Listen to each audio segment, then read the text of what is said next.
नमस्कार दोस्तों, मैं दुष्यंत सिंह राजस्थान स्टेनो क्लासेस के यूट्यूब चैनल पर आप सभी का स्वागत करता हूं। आपका डिक्टेशन मासिक पत्रिका के अंक 36 से लिया गया है।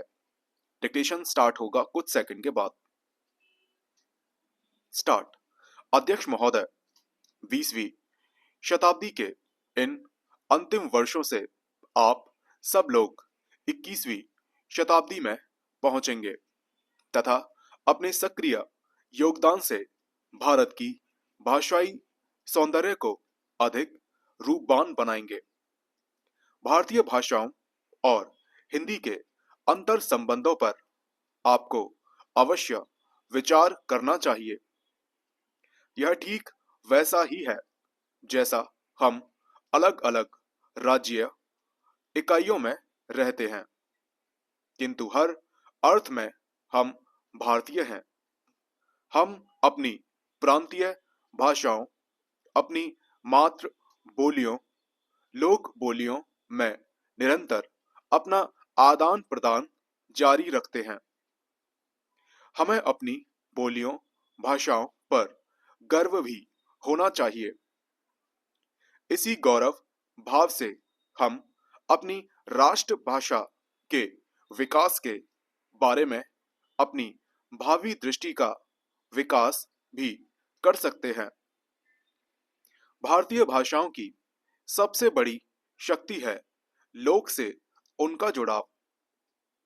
लोक यानी लोक जीवन, जिसे आसानी से अपनी लोक जीवन की जड़ों से जुड़ाव भी कह सकते हैं।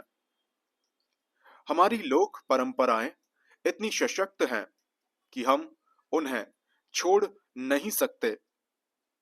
समझने के लिए कह सकते हैं कि पश्चिम की 5 सितारा संस्कृति में हमारा लहंगा या हमारी इडली हमें अपने परिवेश से ला जोड़ती है।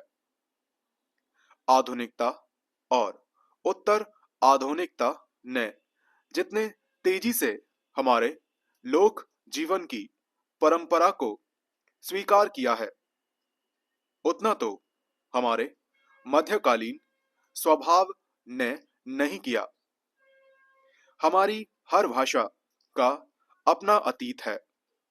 हर भाषा की बोली या बोलियां का समुच्चय है, अर्थात हम अपनी प्राचीन संस्कृति से जुड़े हैं। यह शक्ति हमारे तमाम जीवन संबंधी क्रियाकलापों से जुड़ी है। आप लोगों ने शिक्षा की दक्षता प्राप्त की है। क्या कोई शिक्षा भाषा के बिना हो सकती है? स्पष्ट है कि आपका उत्तर नहीं मैं होगा, परंतु यहाँ एक प्रश्न यह भी है कि क्या हम केवल यह भाषावादी है? जाहिर है हम घर में भोजपुरी, बुंदेली, कोंकणी आदि बोलते हैं, तथापि ये बोलियों दक्षिणात्य बोलियां हमारी भाषाओं को शक्ति और ऊर्जा पहुंचाने वाली हैं। हमारी भाषाओं का लोक क्षेत्र अत्यंत विकसित है और यह हमारी भाषाओं की अद्भुत शक्ति है। हमारी भाषागत अद्भुत शक्ति हमारी भाषाओं की बहाया और आंतरिक एकता में निबद्ध है। इसलिए हमारी सभी भाषाएं सहोदरा हैं। नव स्नातक को आपके पास भाषा जैसे संवेदनशील ज्ञान की नई चेतना है। उससे चमत्कार भी घटित हो सकते हैं तथा तनाव भी बढ़ सकते हैं। यदि आप भारतीय समाज के भाषाई आचरण की पड़ताल करें तो पाएंगे कि प्रत्येक भाषा और बोली अपने क्षेत्र में लोकप्रिय है। अध्यक्ष महोदय, अतः आवश्यक है कि हम प्रत्येक भाषा का सम्मान करते हुए उन आधारों का अन्वेषण करें जिनसे हमारी भाषाओं की एकता के तत्व स्पष्ट होते हैं। इस कार्य से हम दूसरी भाषाओं के बारे में जानकारी प्राप्त कर सकते हैं तथा अपनी भाषा को समृद्ध कर सकते हैं। वास्तव में यह कार्य सदियों से भारतीय जनमानस द्वारा सतत जारी है। भाषा के इस महत्वपूर्ण आधार द्वारा हम अपनी संस्कृति की बेजोड़ शक्ति से भी परिचित हो सकते हैं, जो सीधे भारतीयों को एक बनाए रखती है। कहना होगा कि भाषा द्वारा वह शक्ति कभी कभी मुखरित भी होती है। हमारे समय की मुख्य चुनौती यही है कि हम अपनी एकता को खंडित न होने दें।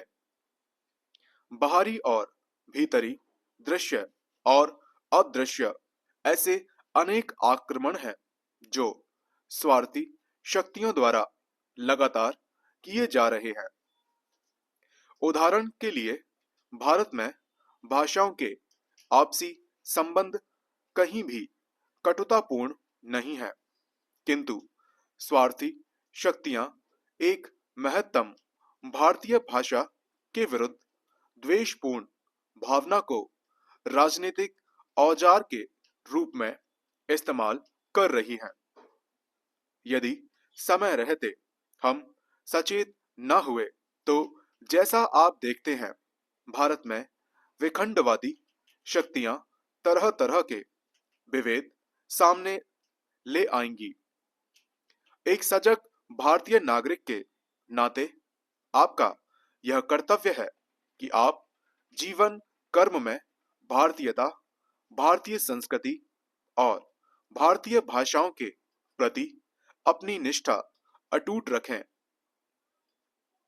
हमारी भाषाओं का विकास एक दूसरे से सह संपर्क से ही संभव है।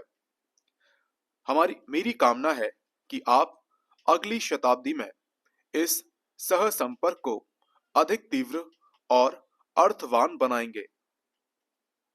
भाषाओं के परस्पर विकास के लिए परंपरागत ढंग से कार्य करना बहुत उचित नहीं है। विश्व की बदली हुई परिस्थितियों में हमें भी स्वयं को अवश्य बदलना है। मैं आप लोगों से अनुरोध करूंगा कि आप जहां भी काम करें, वहां इस संकल्प के साथ कार्य लग्न हो कि शिक्षा और भाषा के क्षेत्र में कुछ नया किया जाए। स्पष्ट है, मेरा संकेत भाषा शिक्षण में नई पद्धतियों का प्रवेश कराना तथा नए यंत्रों के प्रयोग से है। आप जैसे ही रोजगार पा लेते हैं और पहले दिन ही यदि आप सोचने लगते हैं कि आपके पास एक पर्सनल कंप्यूटर होना चाहिए, तो यह पहला प्रयास होगा कि आप विकसित पद्धतियों के साथ जुड़ रहे हैं। इसके लिए आपका व्यक्तिगत प्रयास पूरी सामाजिक चेतना बदलने में सहयोगी होगा, जिससे नई चेतना आएगी और प्रगति होगी। डिक्टेशन समाप्त।